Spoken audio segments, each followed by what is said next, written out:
Welcome to Backstage with Becca with special guest, Madison Claire Parks.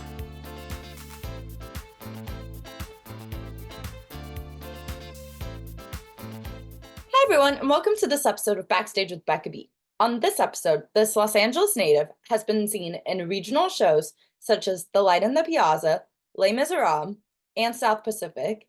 She starred as Luisa in the Off-Broadway production of The FANTASTICKS, played Genevieve off-Broadway in the revised New York premiere of The Baker's Wife, and is currently on the national tour of Wicked in the ensemble and understudying Glinda. Please welcome Madison Claire Parks.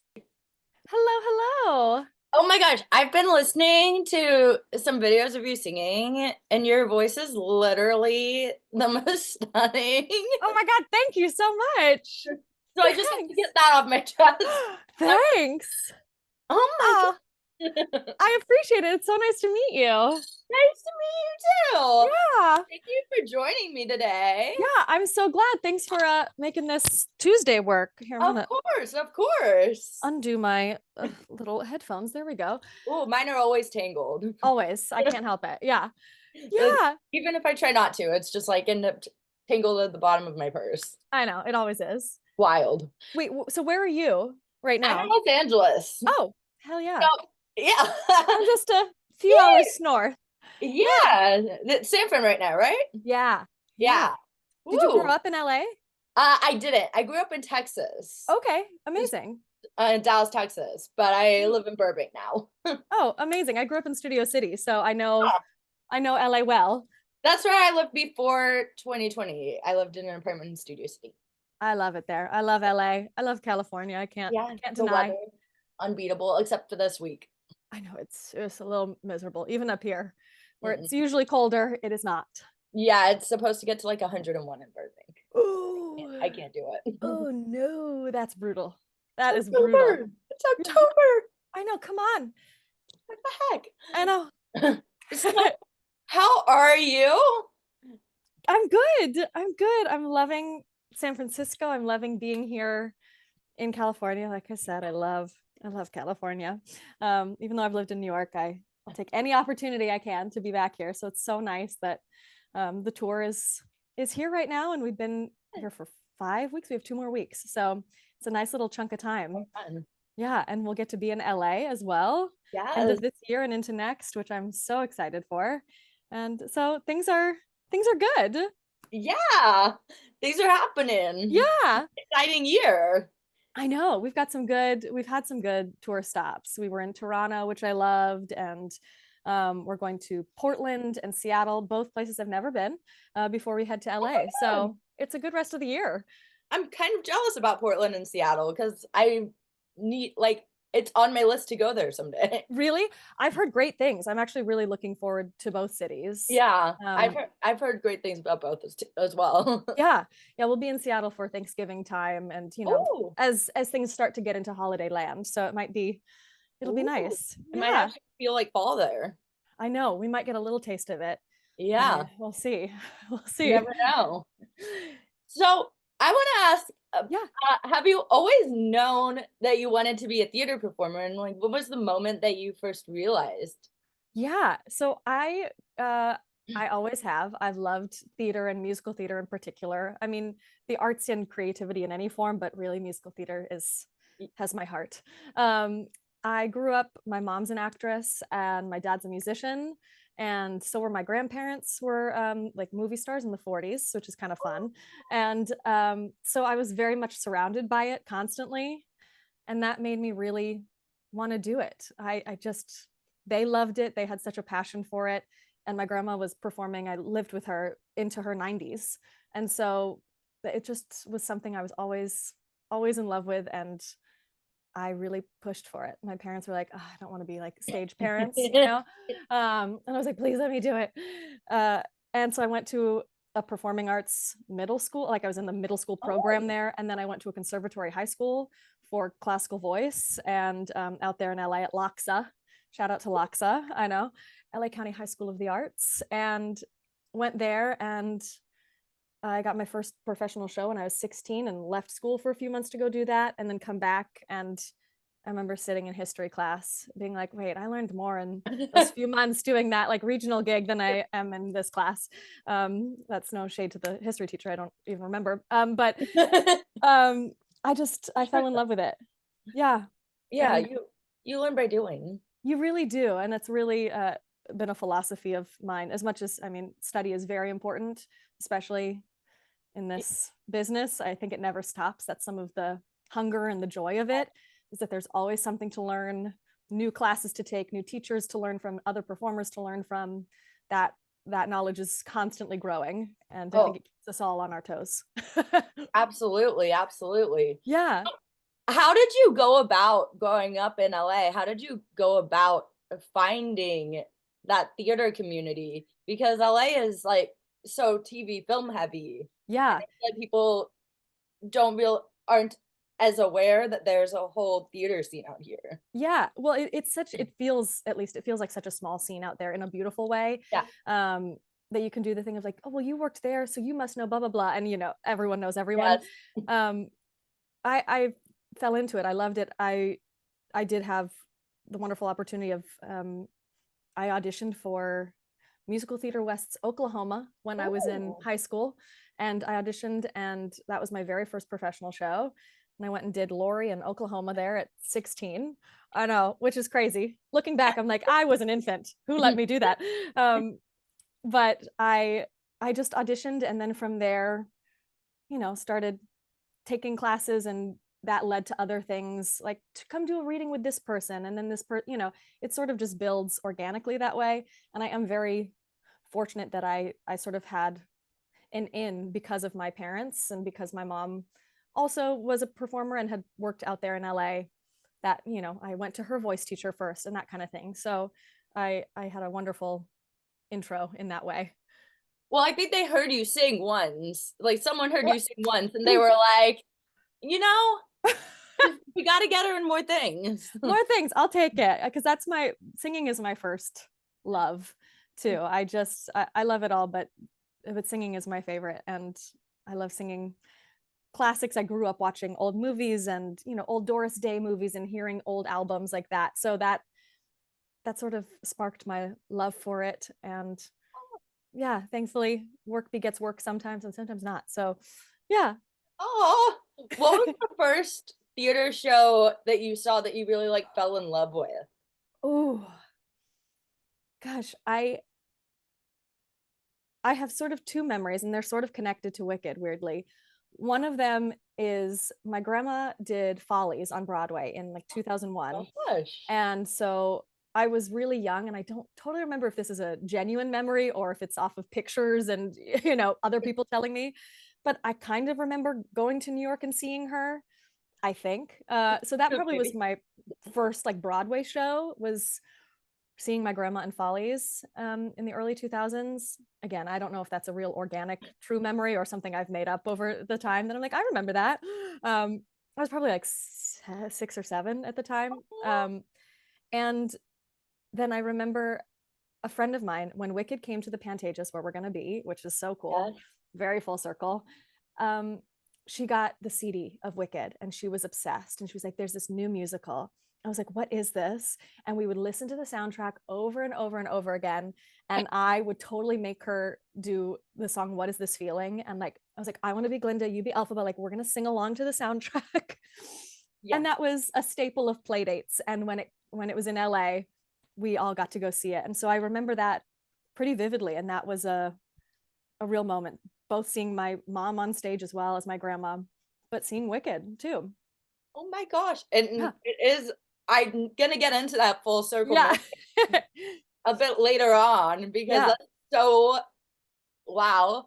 That's so cool. You must just be pinching yourself right now. Oh yeah, it's wild. It's going to be an out of body experience when I'm there. It's really cool. Yes, and you get to see friends and family come to the show too, which makes it even more special. Yeah, absolutely. So, growing up, how do you think you became a well-rounded performer that can tackle anything that comes your way? Some of it, I think, is just trying to like I said, be surrounded as much as possible with different forms of art, different, seeing different shows, really just trying to absorb it. I've really always tried to be a sponge for anything, any work situation, good or bad, that I'm like, oh, I love how that person is handling that. I want to do that. Like just really sponge everything up, especially when I started out so young, wanting to just take from any performer that has been in the biz or is older and just try to take any little bits of their mastery and collect it for myself. And that's always been I don't know, a good tool that I've used. And I feel like regional theater in particular, like, helps so much to do Yes. pre like any gig, like the Wicked tour Yeah. and off-Broadway gigs like you've had. What has your favorite regional show that you've been Ooh. and why? Well, I've been very lucky to do a lot of regional work, and it's one of my favorite. It's such a staple of the community, too, as a whole. Getting to go and do things in random places that you would never find yourself, and it's really valuable, wonderful work. And I think my favorite is The Light in the Piazza. It was my dream show. Yeah. Yeah, it was my favorite, and I did it down in San Diego. With CCAE Theatricals is what they're called down there, and they're a fairly new theater, and they're incredible. And I love that score. I love that show. I loved Clara, and that was probably my dream one for that reason. Oh my gosh, and there's some videos online that I Yeah. have mentioned of you singing in the show. So everyone needs to go check those out Thanks. because incredible. Oh, thanks. The vocal control, everything. Like It's I'm just a hard score to sing, and it is so it's wonderfully rewarding when you can, and it's just so lush and gorgeous, and we got to do it with a very full orchestra, and that it was just the icing on the oh my cake. gosh, a full orchestra is like a dream for that show, I feel like. Yeah, pretty, not a full symphony. I've been lucky to do some of those as well, which is incredible. I did South Pacific with the Harrisburg Symphony, and hearing that overture with like a 40 piece, oh, it was so beautiful. Such a musical nerd in that way. Oh my goodness. That's Yeah. I would like just goosebumps Yeah. from Oh, listening. yeah. Slay. So I would you want to do Light in the Piazza again somewhere down the road? I'm sure the answer is yes. Oh yeah, I would do Piazza in a heartbeat. Oh, There's very few shows that I'm like, I don't need to do that again.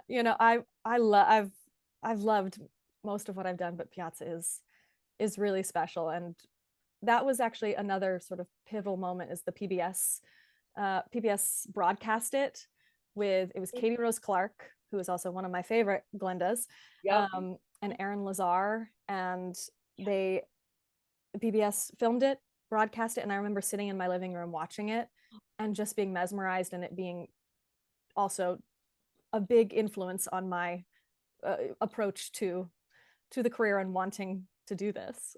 You're like that. I was like, That. that I want to do that. How do you do that? I would be in that. Yeah, I want to I'm do that. playing that role. Yep. Yeah, it was so I love that that's hopefully become more of, now there's more pro shots of things. I think that was a hopefully positive out of the pandemic, is trying to make it more accessible to the masses, because obviously that was way pre any of that, and it was so important and inspirational to me. And so I can only imagine, what having the Waitress pro shot come out is going to influence people, and at least make them appreciate, what we do. Oh my god, I watched the like Les Mis concert, Oh yeah, London concert like 30 times of course. the same week when it came out. I was like, It's so good. And when the 25th anniversary of Phantom came out, She Loves Me also had a pro shot, and I fell in love with all of them, and it really helps spread it to the masses, which I really appreciate. yes, it does, because not everyone can like get to New York or places where theater. No, and it's another reason why I think regional theater too is so important. It's not it's musical theater. I think of it as not a normal trajectory. You're not in the ensemble at this community theater, and then you're like a lead in a regional, and then you book a tour, and then you book Broadway. It's so all-encompassing and very circular to me, that you can go do a Broadway show and then go do a regional random gig somewhere else for a few months and do that. It's all connected and is all very valuable and helps, I don't know, Yeah. spread the word of musical theater. We have like Nicole Parker in LA doing a bunch of regional stuff right now. Yeah, there's no like normal trajectory, and Yeah. it's just the joy of getting to do it all over the place. And yeah, and people get to see all that talent. Yeah, absolutely. So I want to talk about Off-Broadway Yeah, and Fantastics, which you did for over 400 performances, which yeah. is insane to fathom, I feel like. I've now maxed that more with Wicked. I think I'm like up to like 600 something Wickeds and in a short amount of time. But I was gonna ask, I was gonna be like, how many times have you performed in Wicked so far? yeah, I don't know why I've kept track, but I have. I think I'm like 500, maybe 80 shows or something like that. Yeah, Like a tally. I do. I have a note on my phone with a tally, and I don't know for what purpose, but other than something like this, where I'm like, Bragging it's rights. been this many performances. Yeah, Yes, bragging rights though. yeah, right. Because that's cool. That's cool. Yeah, So I actually didn't know this about the production, but it ran for 42 years and was like the longest running musical. yeah. It's How? now. It actually was. I came in and I was the 57th. I think it Oh, was officially it? ran for 59. They sort of tallied up the original production down And at the Sullivan Street and the revival as kind of one yeah. continuous production. Like, it's basically the same thing. It just moved. And Yeah, so, yeah, it's the world's longest running musical. that's so cool. I know, it's insane. So, how do you prepare as an actress to head in to a show that's been around for that long? Oh, I learned a lot doing that show for that reason. It's it was the first time I didn't like create something with the whole group of people. We didn't all come in together and figure it out and have that. I came in totally on my own. The show had been running obviously for 50 years, Yeah, and all the rest of it's a small cast. It's about a six person cast, and I was the only new person, and so I rehearsed completely on my own with our stage manager that taught it to me. I had a put in and then I was in. And that was a totally different set of skills because it just took a different kind of creativity than creating something altogether. And I learned a lot by doing it because at first I was like, well, I want to do it this way. And I'm like, oh, I also have to trust there's a reason why maybe that didn't work for the last 50 years or whatever it is, whether it was a certain choice or, wanting to take a vocal option, whatever it was. I think there's something really a lesson I learned doing something that was already kind of set in stone. That's not saying you can't bring your own thing to it. Same with Wicked. Like you're a different performer than the person that came before you, so it's going to be different. You're going to bring your own taste, like take to it. But it was a challenge in a wonderful way. kind of going off that, I want to Yeah, ask, since the production opened I read the 1960s. yeah. Did you all have like the freedom when you stepped in to kind of modernize the show at all? Uh, I think it took on some organic modernizations. The biggest one is there was a song called The Abduction that used to be called something else in the 1960s, and they rewrote it and fixed it along the way.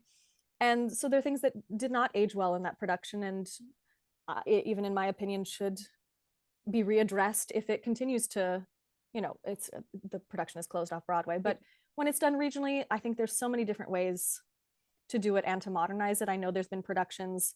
There was a production where Matt and Luisa were older, like in their 70s. There was a production where it was Matt and Louis, and there's been productions where instead of two fathers, it's two mothers. So they have been pretty open to it. And when I was there, that our production off Broadway was pretty set. Yeah. But Tom Jones would come in and rewrite scenes or fix words, and it was constantly changing.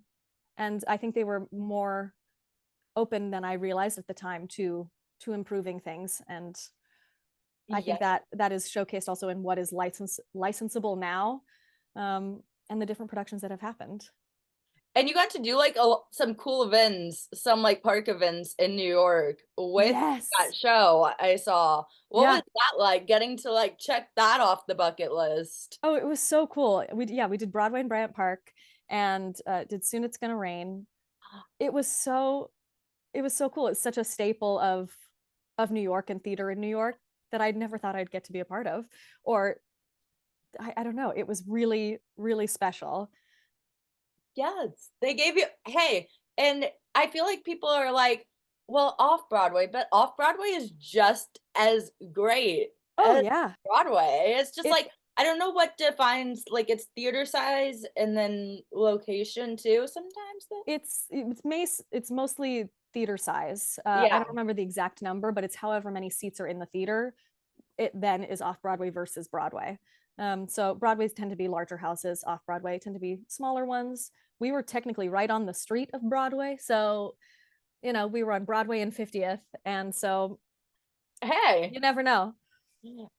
those in the smaller theaters, the intimacy in those smaller theaters is just like otherworldly. Like, Oh yeah, I think it, especially for a show like the Fantastics, that is so fantastical and sort of like we're all coming together and like grabbing props yeah, out of a box and making a show. Like that doesn't necessarily work in that form in a huge 1,000-seat right. house. There's something really beautiful about the intimacy of it, And and that works well in a space like that.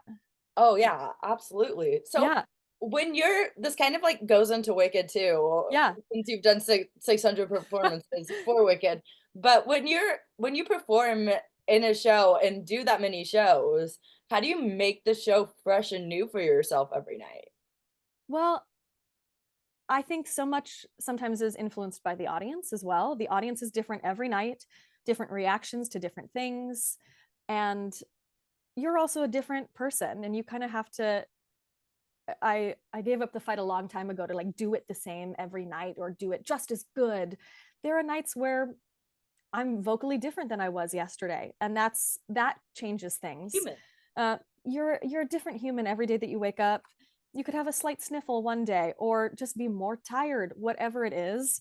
And I think that's what keeps it fresh is just embracing where you are at as your human that day and then approaching the show with that lens versus trying to be something and be like, well, I was really on it yesterday, so I want to be just as on, just sort of acceptance into that you are a different human. And there are days that the show goes by really quick or goes by longer than normal, or you're, in a really good mood, whatever it is. And just to accept you as a human also makes the work more rewarding because then you're not fighting something that you can't fight. Yes, it's Yeah. human to be different every night and not be like the same exact Oh, yeah. carbon copy as you were last night. No. And that's also the joy of theater is that everyone is coming into the space at a different moment in their life than they were either at the matinee or the night before. Same with the audience. It's a different group of people in different headspaces, whatever it is.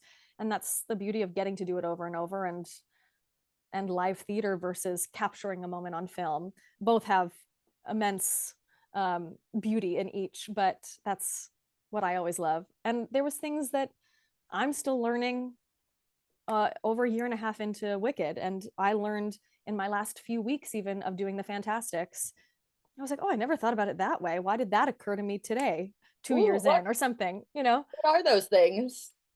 It it some of it is logistics. There was something in some of the choreography that I was like, everyone else is doing that. Wait, why am I not? Oh God, I should be doing. There's little things like how the hand flicked. Saw somebody do it this way. I was like, oh, I like that, Yeah. or realized that I was doing something wrong. And didn't know. Or there's just so many options. A line that I have said relatively the same for a year and a half that day came out differently and really resonated or whatever it is. Yeah, like really like hit the audience or like Yeah. Or yeah. stuck with me in a different way because of who Ooh. I was that day. That's Yeah. the joy of getting to do it over and over and over again, the repetition of it. Oh my gosh, absolutely. Yeah. So I think this was a bit of a shorter run, Mhm. but you also did The Baker's Wife, another Yes. short. Stephen Schwartz show, Yeah. which is really cool. Little cool tie to Wicked. Yes. Was he involved at all in this production? Very heavily That involved, actually, which was really, really cool. He came in, and my understanding is it's always been a show that they've been tweaking over the years and yeah. wanting to find what works and what doesn't. And he did that with ours. There were certain characters that were cut from ours. He had a lot of, it was really interesting to hear his thoughts on songs like Meadowlark and Where's the Warmth. It was so much less about the musicality than I expected. It was so, he really implemented like the intention and what's going on. Really, that's the main thing that he cared about. And that was really, really amazing to work on. We had a day of rehearsal that I will never forget of doing Where's the Warmth. And the scene like wasn't working for whatever reason. Everyone was released, and it was just me and my friend Bruce, who was in the scene with me, who played, oh God, what's the character's name? Oh no, the young guy in Baker's Wife. I should know this. That's horrible. But we have the internet to tell us. yeah. uh, I have Google here. yeah, what does Google say? What's the character's name? The Ah, young, it's his so proud lady. it's so ah.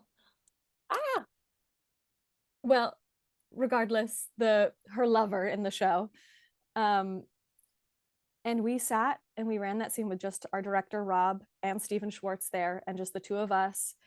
And it was so magical and very intimate. And he was very, very kind, first of all, but also very direct. That's not working. Why is that not working? Let's figure this out. And let's run it. Throw everything away. I want it natural. I want do the like really, really involved in making it work. And it's one of my favorite days of rehearsal I've ever had, and probably a little bit of magic that we captured in rehearsal that was never the same in any other form. Another reason why it's always cool to do it in repetition, because you never know what little bit of magic you're going to catch in each moment.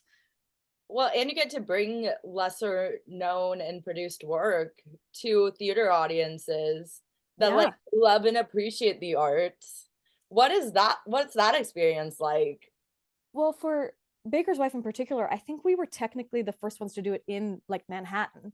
It had done outside, I think a theater company in Brooklyn had done it years ago, and it had done out of town tryouts in different, I think it's on the West End currently, actually. And it's had several different iterations, but we were the first to actually do it in the city. And we were at Theater Row there in Times Square. And it was, once again, really cool because it was a much more intimate house than maybe the others were, and that adds something different. And I knew Meadowlark, but I was not really familiar with the show before I went in for it. And I also never thought, I think of Meadowlark as like Patty. I think of it as like a big beltress kind of role. And it honestly terrified me to do, because Meadowlark is so iconic. Yeah. And I think if I approached it now, I would approach it differently too. I was so scared. And to sing Meadowlark for Stephen Schwartz, absolutely terrifying. Well, yeah. I was gonna ask, was there a moment when you were terrified to sing that, when you were like, well, Stephen Schwartz trust me with this song? Yeah, which still doesn't register to me. I'm like, really? I'm like, how? Yeah, you kind of just have to accept. I was like, this is wonderful. And he was so collaborative too. And the week before we started rehearsals for it, I slipped on 8th Avenue and broke my arm. And so I did the whole show in a cast as well, which added a whole layer of stress. And they were very willing to work around it. And he was so lovely about it, like singing it through the first day of rehearsals in a sling. I had had surgery like 3 days before. It was totally crazy. But there was a moment that I was like, well, this is what I'm doing, and how am I going to make it work in this moment? It's another thing of, if that opportunity presented itself now, I would feel differently about it, because I'm in a totally different place in my life. I don't have a broken arm, little things like that. My goodness. Yeah. You got to add a new plot to a new layer of it. with the broken arm. Yeah, by the end, I really only did things with my right hand, and I had just a very nice little cast by the time we opened, and it was pretty decently subtle, but I still had a broken arm. So Oh my I God. know, I know, it's totally crazy. New layers of stress, Uh-huh. unneeded layers of stress. Absolutely, absolutely. But it really, I'm also very grateful for my experience with it, especially because I got to work with him, and just how wonderful he was and how committed he was to making the piece work, and also the piece work with the group of actors that he had in front of him. Like, you, that changes so constantly too, in a piece. It's going to change depending on who's in the roles. Yes. Yeah. Oh, absolutely. Which, speaking of, I Yeah. want to get into Wicked. Yeah. So you're currently on the Wicked tour, Yes. where you're in the ensemble and you also understudy Glinda. Yes, I do. What was your audition process like for Wicked? And did like you get to like tell Stephen Schwartz pre going in that you were going into audition? No, no, it was uh somewhat unrelated. I don't know if it helped that I did Baker's Wife. I had been in at audition for the show before. I think like during the pandemic, like a tape. I had sent in a tape for it. Nothing came of it. I went in like a few summers before I got it for a vacation swing. They needed a replacement on Broadway. I went in and I auditioned for that, and nothing of that. And then I was doing a production of 9 to 5 out in Long Beach, actually, at a musical theater West.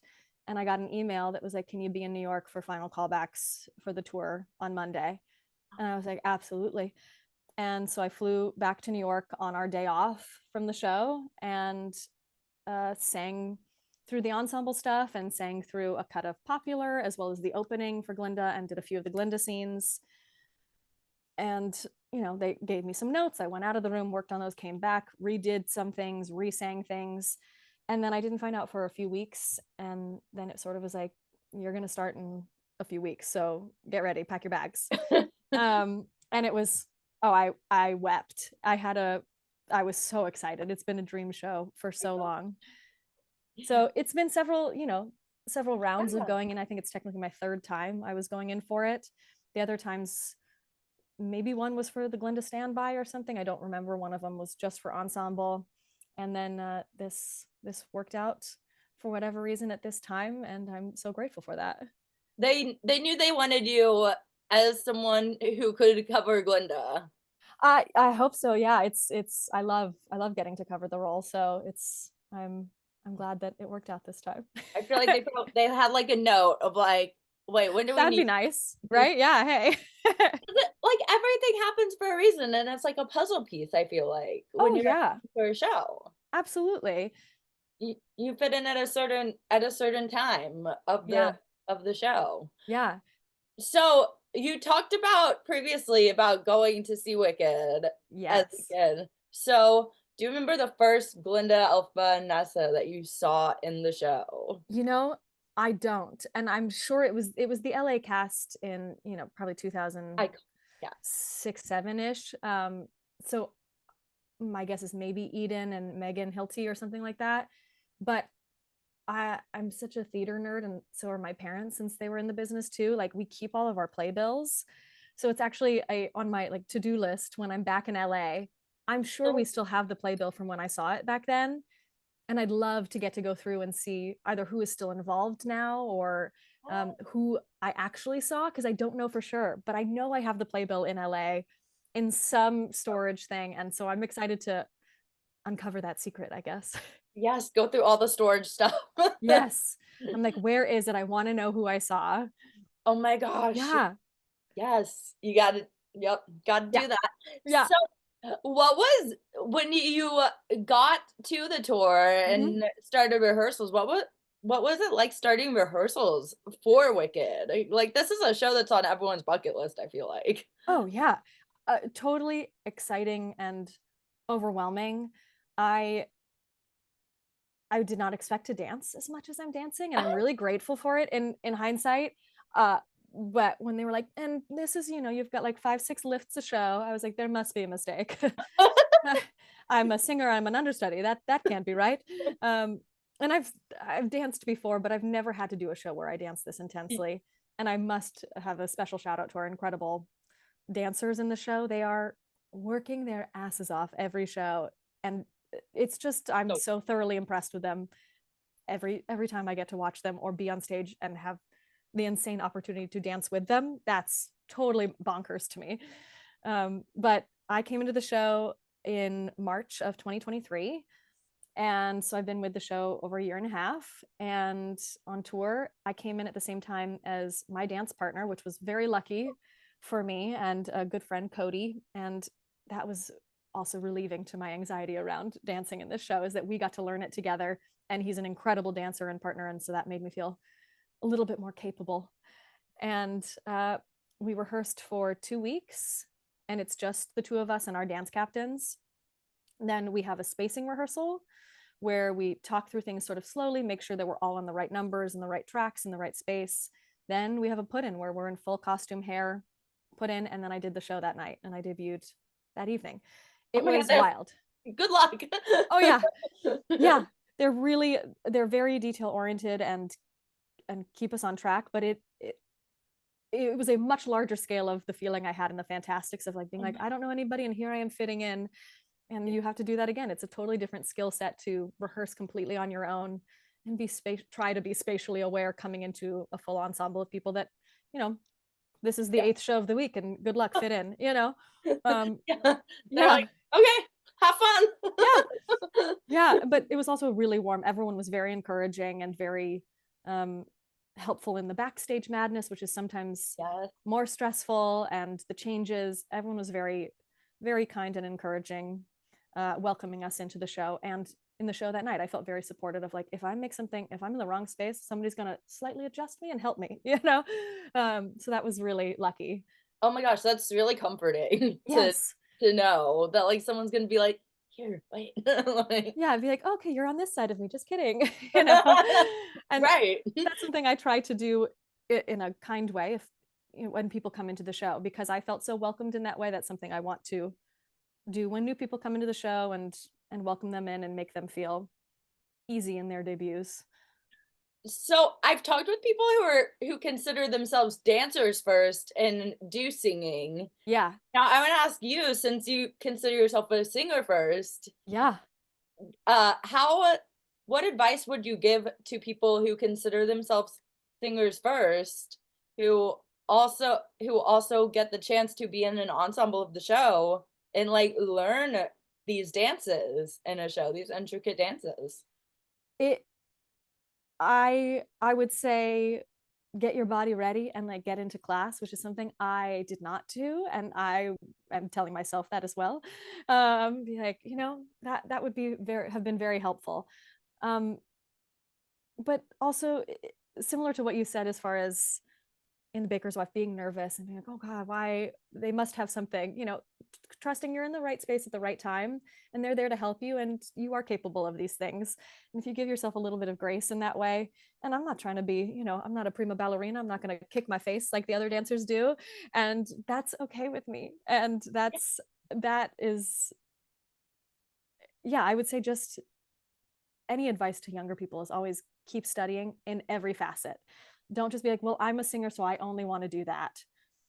And I felt that way. Even I started classically, and then I was like, I will never belt. That's not true. You know, that's not real. And I've actually had some of my most fun experiences belting and that kind of stuff. So don't I don't know, corner yourself or limit yourself in that way. There's more to be learned and to do. Well, I don't think I'm making this up, but I think there's in your bio on your website, I think it mentions belting. Yeah. And of course it was some LA Times review or something said something about my belt, and I was like, oh my God, look how far I've come. I'm so proud of myself. I'm like, wow. But it really is true. It actually, I found once I let go of that feeling for myself of like, I have to be strictly classical or only a soprano, it actually improved my soprano when I learned to belt, and it opened up roles I never thought I would get to do and have had so much fun and learned so much from. So I would say that to, you know, singers or us movers, as I call us, singer movers, being like, don't, you know your strengths and you know all of that, but don't limit yourself and push yourself outside of your comfort zone, because it is worth it. people in casting know what they're doing too. Yeah, exactly. Listen, we all are here and professionals doing our jobs, and they are doing their jobs too. So, we make it work. Yeah, they know. They know. They're smart. So, what was the day that you made your Wicked debut like for you? Like, how did you prepare for that? Besides the rehearsals, how do you prepare like mentally? Oh, you kind of just have to let go and just see what happens. Because when you're in the moment and doing it, I don't remember my debut. I'm sure I like blacked out because I was hopefully so present and trying to do all the right things.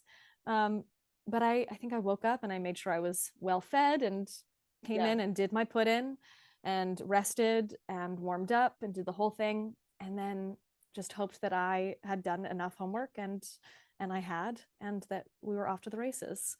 So I know people really enjoy meditation, or there's several different forms of that for people, whether that's turning your brain off and doing something completely unrelated, whether that's talking with a friend or family members. And my mom had flown out and got to see me do my debut, and so that was also really nice. That I was like, she's there, and if I fall on my face, she'll still be like, it's okay. Yeah, you know she'll still be your number one fan. yeah, so that was really nice to have, Oh, and a nice little grounding moment. yeah. And I was very lucky too that I got to come in only with one other person at the time, with Cody, my dance partner. So we had each other, and I can't imagine, it was still so hard. The show is hard. Oh my gosh, yeah. Yeah. And so I can't imagine the people that come in truly, totally by themselves. And it's that was another grounding moment for me, is having somebody else that was going through it at the same time as me. Where did you make your debut in the show? West Palm Beach, Florida. Yeah. Ooh. Oh, I joined in Florida. Tampa. The tour was in Tampa and rehearsed there in Tampa, and then debuted in West Palm. Oh, okay. Yeah. That's not a bad state. No, not bad. It was balmy and beautiful out, Yeah, and yeah, it was really love fun. love that. So, what is your personal favorite scene in Wicked? And do you have a favorite costume in the show? Ooh, yes. I think my favorite costume is my Emerald City. We call it the cupcake. In my ensemble track, it's a big blonde flat topped wig that's sort of very iconic, and sort of big tutu-esque green costume, fun lace up green shoes, green tights, obviously the classic green glasses and gloves. That's my favorite. And we have an incredible, I mean, the costumes are so stunning. And I got to have my own custom cupcake made for me, which was really, really cool. I know, very, very rare and fun. And so I remember that moment when it was finally ready, because they have a whole warehouse, of all of these beautiful Yeah. costumes, and you wear them. And one of my favorite things is looking through the tags of your costumes to see what other performers have worn them. There was a while that I think I still am in Katie Rose Clark's popular dress, and that feels like just a bit of good, I don't know, good energy that's in the dress. And so that's really special. So I love that one for my ensemble track, is my Emerald City. And I think my favorite Glinda costume is her engagement, or Top of Two show. Yeah. Top of Act Two, sort of it's very 1950s Barbie-esque, with the one sleeve and the small little hat. That's my personal favorite. And yeah. What are the changes like in the show? Especially for like these Glinda costumes. Like the Glinda costumes are insane. Yes. Again, they have it down to a science, and you have dressers helping you in and out, and they make it work. They make these quick changes happen, especially out of the big bubble dress. Yeah. It's a very, very fast first change, because it's changing into full shiz and different hair as well. And we have amazing hair team and costumes that you have it down. It's truly like a formula. Like, you do this and then this and then this. It's choreographed to make it happen in that amount of time. And it's really exhilarating and fun. I cannot imagine the stress backstage, like in between scenes, though. Yes, sometimes, especially as an understudy that's not doing it all the time. But again, you have people there to support you and that know exactly what to do. And it's like, okay, she's first, then this, and it's part of memorizing the backstage choreography of it. Yeah. There is there is backstage choreography. Yeah. Yeah. Before I ask some Glinda questions, Yeah. what was your favorite dance number to learn in the show? Weirdly, Ozdust is the main one that is really fun. I loved learning Courtyard, the Dancing Through Life. It's very fun, and there's little sort of Easter egg movements that are so brilliantly choreographed in. And that one, that was one that I got faster than the others, so it made me excited. I was like, oh, I can do this, and this is fun. And yeah, so that one actually I really enjoy as far as a dance number. Oh yeah, and I love the Easter egg movements in that number. I know what you're talking about. Yeah. Yeah. I like look around now to see who else is catching them. Yeah. There's like new people in the audience like catching them. I know when people like that know the show really well, they're like, oh, I see. Or when you get to see somebody experience it for the first time and put all the pieces together, it's really special. Oh my gosh. I was all like, I had seen it a couple of times when I realized that that the person who plays Nessa and Fierro and a couple other people are in the opening number. Mm-hmm. Yeah. I was like, interesting catch. Can't believe I also enjoy the opening number in general. There's something just hearing that music, and it's so iconic, and her coming down in the bubble and the smoke on the stage, it really sets time and place, and I really enjoy doing that number as well, as far as my ensemble track. Well, and for Glinda, when you're in for Glinda in that track, how do you prepare like to right off the bat to like come down in that and start singing like that? It's amazing. One of my favorite moments is you are waiting in the bubble at the top of show, and somebody told me, just close your eyes up there and listen to it and take a deep breath, and then open your eyes as the bubble starts to move down. And it is kind of a moment of meditation, because once you're, especially in the Glinda track, once the train starts, you're on it and you're going. And I know a lot of Elphabas feel the same way, even more so. They are so constantly on the go in that show, and both of you have very, very little time off stage. And so, you just take a breath, and once the bubbles start coming out of the bubble, you're on the train. Happening. Yeah. Now. Yeah, but it is a nice little moment of meditation up in the rafters there, waiting to come down in the bubble. What was it like getting to make your Glinda debut, and how do you make Glinda your own when you're on for Glinda? Yeah. I made my debut in Atlanta last July at the Fox Theater there, which is huge and good city, gorgeous. Yeah, it was amazing. And making her my own, it's a great question. I think some of it is trusting the material. It's been running for 20 years. It gets laughs every night. People love it. It's a spectacle. You have to trust in the material. And I think once you do that, you flow through the material then in turn. And so really just trusting how well written it is. And, there's little things that they encourage us to make our own, or moments that we can do something slightly different.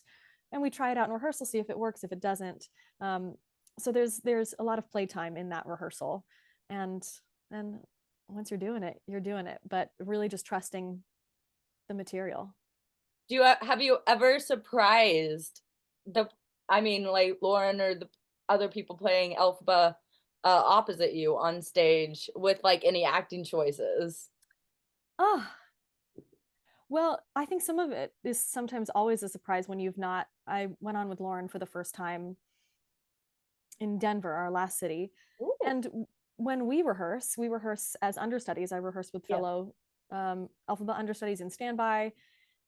And so they don't get to see us go on. So it's all sort of fresh, and same in turn for us. We don't know what's coming our way. We get to see the show every night, obviously in the ensemble, but it changes, and it really, if you stay connected with each other, it all is kind of a wonderful surprise.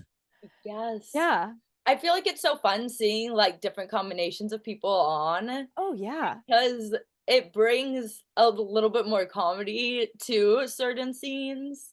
Yeah, and you never know how, like, it's all the chemistry between different people. It's, Yes. none is better or worse, but I think there's also something really special anytime an understudy or a cover is on. You're seeing a little spark of something that you don't know what you're going to get in a beautiful way. And everyone is so qualified for every single one of their roles. It's not like, well, this is I went to go see my friend in Back to the Future, and there was understudies on, and the Yes. guy behind us was like, ah, the backups are on. And I was like, I wanted to be like, sir, he didn't know, it's okay. But I was like, no, not backups. You're gonna see, he also saw like an understudy debut. You're catching a little bit of magic in this, Yeah. and a chemistry that is truly organic for the first time. And that's something you'll never be able to recreate and get to see again. And so I think it's always a really beautiful energy anytime somebody else is on or something is slightly different. Oh my gosh. I've actually, like, turned around and talked to people if they and talked to someone if they said that. Yes. But one time at Wicked, actually, I did that. Yeah. I was like, "No, this person's amazing." Just wait. It's You're gonna see something really cool and special Yeah, I and was like, different. "Yeah," and they're I like know. and then at intermission, they were like, "Oh, you're right." See? Like People don't know. You're like, I'm yeah. like, "Yeah, I know." I almost did say something and I was like, oh, don't do it. I almost turned around and was like, backups. You're seeing really cool people, you know. Understudies. They're I'm called like, understudies, not backups. "Wait, come on, let's go." They're great. Yeah. So So much I talent. I know there's something new. You're gonna see something Yeah. fresh. I mean, Yeah. each show, like I said, that's why it's Oh my special. gosh, yes. Ha what is your personal favorite Glinda line or moment in the show? There's so many good ones. Oh, there are so many good ones. The first one that sticks out to me is in Popular, when she puts the flower. It's towards the end of the song. She puts the flower in her hair and she goes, "Why, Miss Elphaba, look at you. You're beautiful." And I think it's such an earnest moment and a real moment of connection for the two of them. And yeah, it's just, I always think of it as like really genuine. And maybe also like she's seeing Elphaba for the first time, not as a project or not as an enemy in the beginning. She's really seeing her and going, wow, I see you and you are beautiful.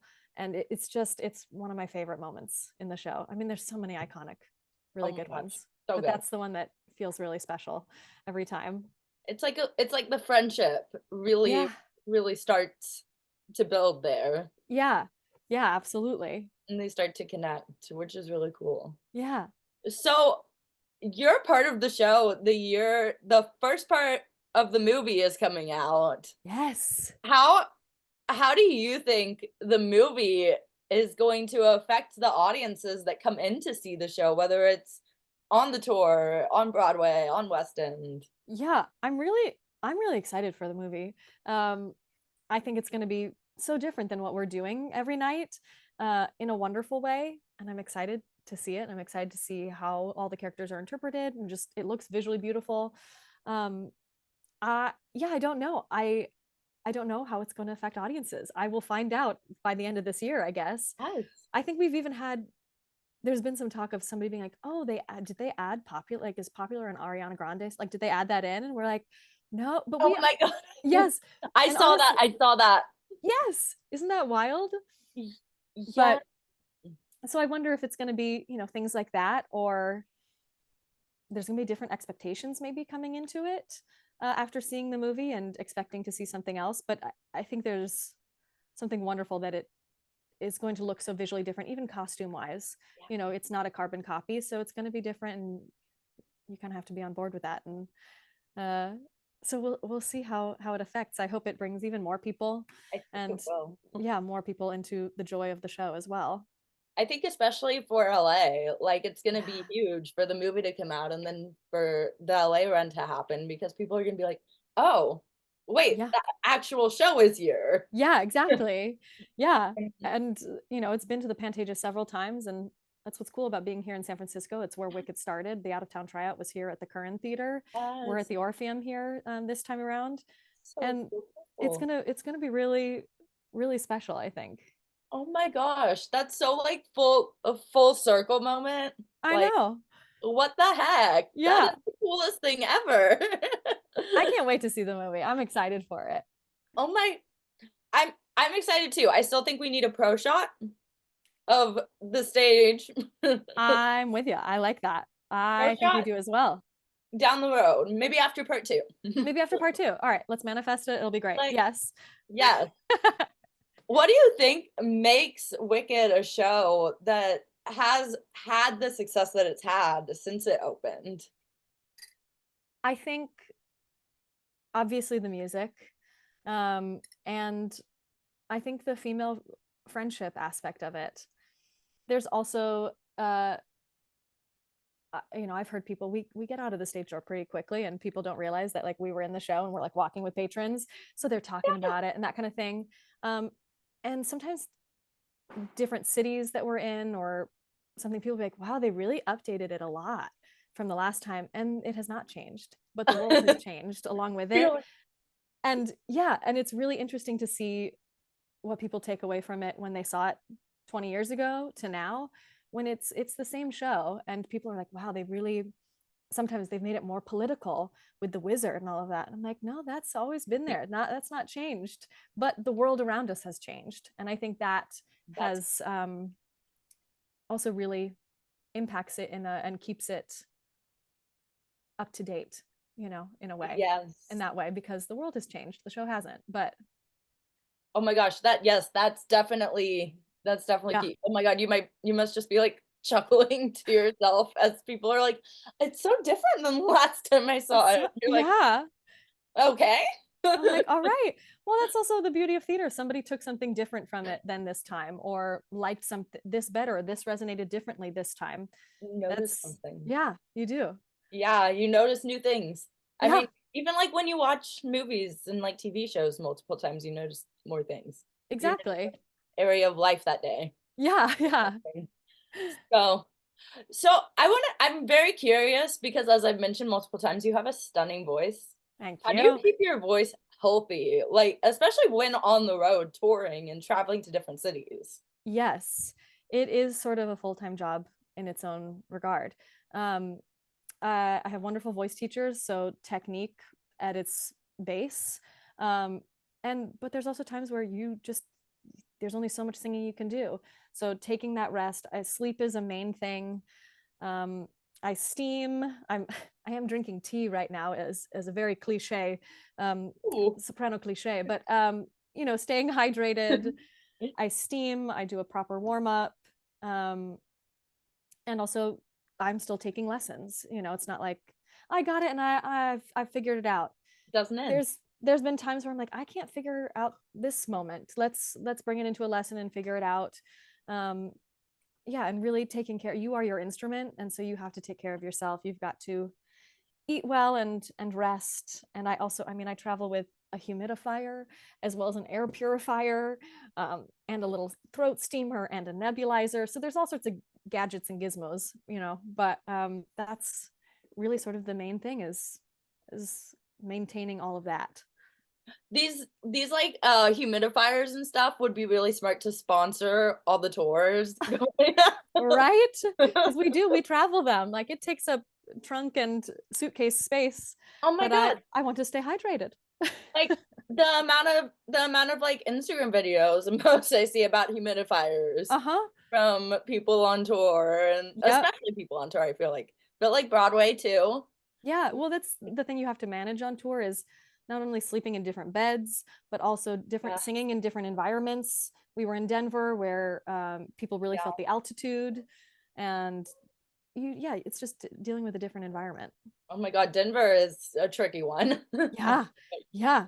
Although people were saying after we finished Denver, like we would come to San Francisco and feel like superstars because of the altitude would be normal again. And we'd be like, oh God, I can breathe. Yes. Thank God. This Yes. is what breathing's like. We're like, oh, it's not that hard. Amazing. Yes. Yeah. In Denver, the theater has oxygen tanks on either side of the stage because people, you're not used to it and are breathing extra heavy and needing it. Yeah. Oh my god, yeah, my sister did not do well in Colorado with the altitude. No, it's it's rough sometimes, and it affects everyone differently too. Yeah, it's definitely rough. Yeah. So, what is a dream musical that you want to be a part of one day that you haven't yet been a part of? Ooh, that I've not yet. I've never done a Sondheim piece, and I want to. I would love to do Into the Woods or Sunday in the Park with George.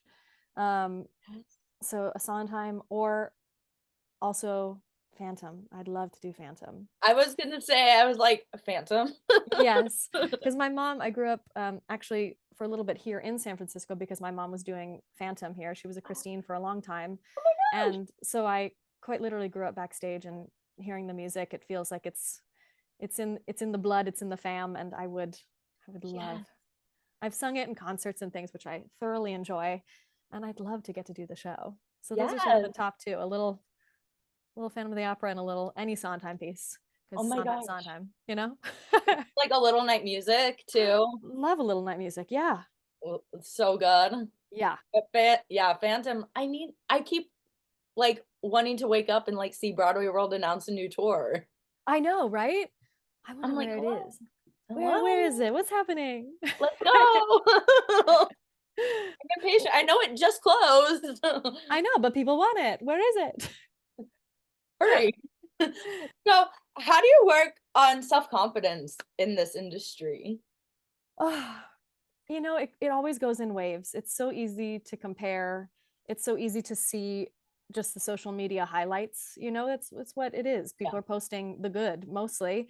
And to really try not to compare is my main thing, because you are where you're at that time, and you kind of have to believe that there's a reason for everything in its time and place as far as the business goes. And I think it goes back to what I originally said about being a sponge. Just being willing to take up any information, try new things, that helps majorly. Yes. Yeah. And learn every day, Yeah. which you said earlier too. Yeah, just continue to learn and be open to learning from other people, from other jobs, whatever it is that will just fuel your arsenal of Yes. things, and try not to compare. And but it happens though, It's and natural. the jealousy and the weird, or the like, oh, I don't feel good about how I'm singing today or whatever, it goes in waves, and you kind of just have to accept that that's life. Yeah. At least Yes. I do. I'm speaking to myself as well. Oh my God, we all overthink. If someone doesn't Yeah. overthink, I need their help on like how to not overthink. Yeah, me too. I'd love to know how to do that, because Yeah. I don't know how to not overthink everything. So if anybody's got tips, they'll let us know. Right. Right. So where can people follow you on social media to keep up with what you're doing and to keep up with tour, Glinda dates? Yeah. My Instagram is Maddie Parks at MADDYPARKS. And that is the majority of my social media. I have a website, which is my full name. So it's MadisonClaireParks.com. And those are sort of my two main sources of media. And I post Glinda dates mostly on my Instagram just because it's easier. And sometimes those will be up on my website as well. Those are sort of the main two places that people can follow little clips and, tour and outside of tour, life, whatever it is. Well, I'll put the links in the description in the lower thirds. Great. Yay. And lastly, do you Yeah. have anything else that you want to promote, or do you just want to tell people to come see Wicked on tour? Come see Wicked on tour. And who knows what else is in store. It's always the thing of people like, well, what's next? Well, I'm enjoying tour right now, so that's Like what's next. tour? And then also life. I don't know. Yeah, I don't know. Just check out the Instagram. See, that's where most things happen for me on the social media internet world. So My go-to answer for what's next if I was on tour would be like, oh, well, what city am I in next? yeah, I'd be like, well, technically Portland. I'm off to Portland next, but that's something people do when people leave tour, or come in for a little bit, or when a regional gig ends or something. They're like, well, what's next? And I kind of always want to be like, maybe it's just life. Maybe there The is some cool hustle. project, but maybe there's, you know just life, being a Yeah. normal person and trying to be a normal person on tour, Living. you know? Yeah. Living. Yeah. Well, Yeah. thank you so much again for joining me to talk Thank today. you. The Wicked's in LA. I'm Yeah, so excited. I know. Yeah, you'll have to let me know when you Yes. come see it, because we'll be there so soon. Well, I already have tickets for the closing day because last time I got tickets last minute for closing in LA and it was like $200. Oh, it was crazy, I'm sure. Yeah. So I was like, I'm not making that mistake again. No. I'm getting my closing ticket and Yes. then figuring out everything else Yeah. probably this month. Yeah, that's amazing. Well, Yeah. I have a quick question for you. Like what made you I don't know, start this or get involved in theater? What was your first like love of theater? Oh, I think my first love of theater was Annie. Mm, And great during one. the pandemic, I was like, well, there's not like live theater happening around us. Yeah, of course. Oh, I want to talk about theater Yeah. with anyone who wants to talk about theater with me. Yeah. And I was like, Zoom is a great option. There was like, uh, they created like Broadway roulette and stuff, and I was like, Hmm. that's such a good idea.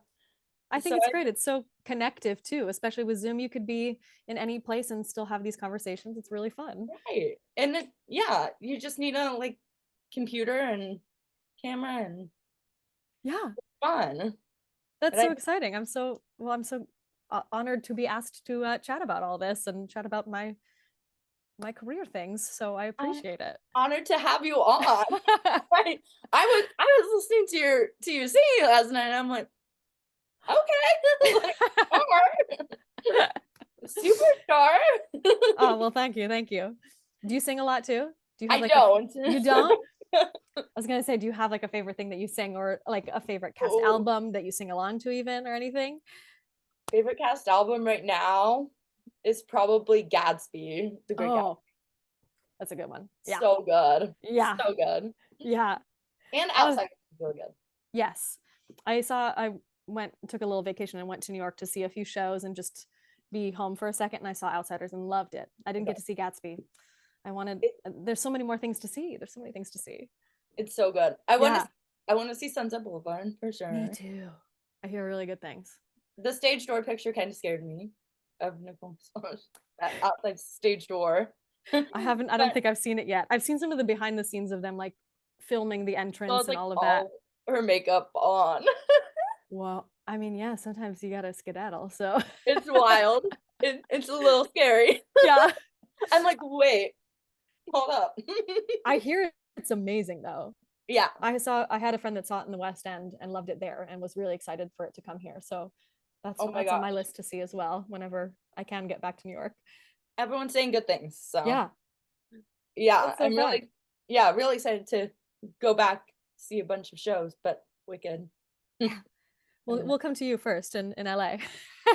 Yes. Thanks for watching this episode of Backstage with Becca B. You can follow me on Twitter and Instagram at Becca B Talks TV. Or for more exclusive content from this interview and more, you can follow me on Instagram and Facebook at Backstage with Becca B. Make sure to subscribe to my channel and like this video. Or if you're listening on Apple Podcasts, go ahead and give me a 5-star rating. Thanks for tuning in, and I'll see you guys next time. Bye!